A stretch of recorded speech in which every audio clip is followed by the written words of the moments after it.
Adam. Bacalah dengan menyebut nama Tuhanmu yang menciptakan.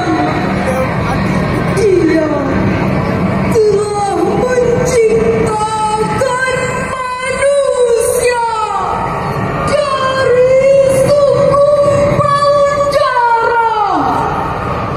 Bacalah, dan Tuhanmu lah yang Maha Pemurah, yang mengajarkan manusia dengan perantaraan kalam. Dia mengajarkan kepada manusia apa yang tidak diketahuinya.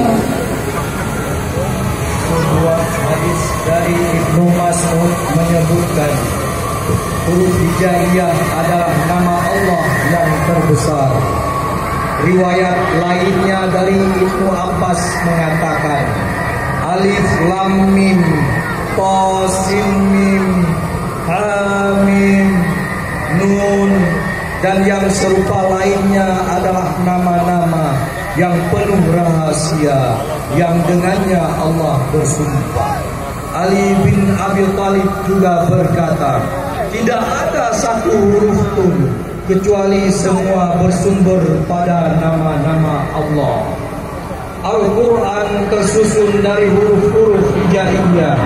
Huruf-huruf yang dimulai dari alif sampai ya merupakan simbolisasi dari asma Allah. Malam ini 1000 balon berterbangan di langit ini.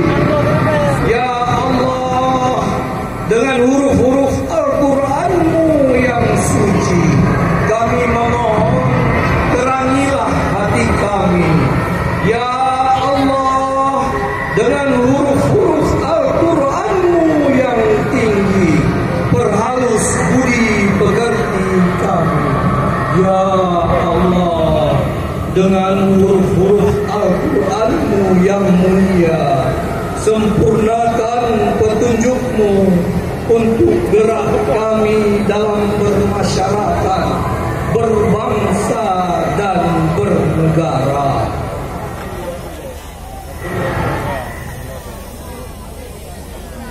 Hai bulan apa kerana lanjut ya.